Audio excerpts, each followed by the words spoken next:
पंढरपूर तालुक्यातील पिराची कुरोली बांधारा येथे भीमा नदीत मगर वावरत आहे। अनेक वेळा शेतकऱ्यांना दिसत आहे। नदी काठावरील शेतकऱ्यांमध्ये भीतीचे वातावरण निर्माण झाले आहे। त्यामुळे नदीकाठच्या शेतकऱ्यांना शेतातील पिकांना पाणी देणे, उन्हाळा सुरू झाल्यामुळे मोटरी जोडणे, जनावरे नदीवर पाण्याला घेऊन जाणे, नदीत मासेमारी करणे, भोई नदी काठीवरील शेतात काम करणे शेतकऱ्यांना अडचणीचे झाले आहे। नदीत वावरणाऱ्या मगरीमुळे लोकांच्या जीवितास धोका निर्माण होऊ शकतो। त्या भागातील शेतकऱ्यांचा फोन येत आहे। सदर मगर तत्काळ पकडण्यात यावी, तसेच त्या भागातील शेती पंपाची वीज पुरवठा दिवसा देण्यात यावा ही शेतकऱ्यांची मागणी आहे। वन विभागाने तत्काळ या हिंस्र मगरीचा बंदोबस्त करावा। जर काही हिंसक प्राण्यांकडून मनुष्यास किंवा शेतकऱ्यांच्या जनावरास इजा झाली तर स्वाभिमानी शेतकरी संघटना वन विभागाच्या विरोधात तीव्र आंदोलन करणार।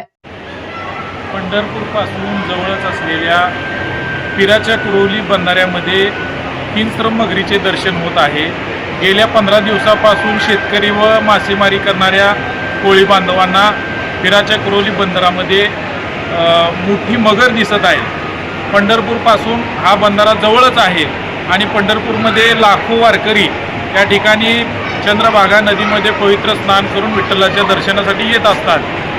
त्यामुळे या मगरीपासून त्या पिराच्या कुरोली बंधाऱ्याच्या परिसरातील शेतकऱ्यांना व चंद्रभागा नदीमध्ये स्नान करण्यासाठी येणाऱ्या वारकऱ्यांना धोका निर्माण होऊ शकतो। नुकतेच उजनी धरणातून परत एकदा पाणी सोडलेलं आहे।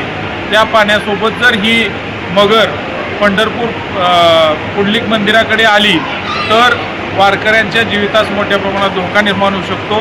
त्यामुळे पंढरपूरचे वन विभाग असेल व सोलापूर जिल्ह्याचे कलेक्टर साहेब असतील यांना मी विनंती करतो की या मगरीचा तात्काळ बंदोबस्त करावा।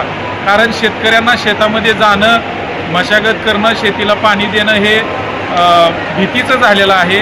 जर एखाद्या मनुष्याला किंवा प्राण्याला या मगरीच्या हल्ल्यात प्राण गमवावा लागला तर ती गंभीर घटना अशा प्रकारची घडू शकते। त्यामुळे लवकरच प्रशासनाने या मगरीचा बंदोबस्त करावा।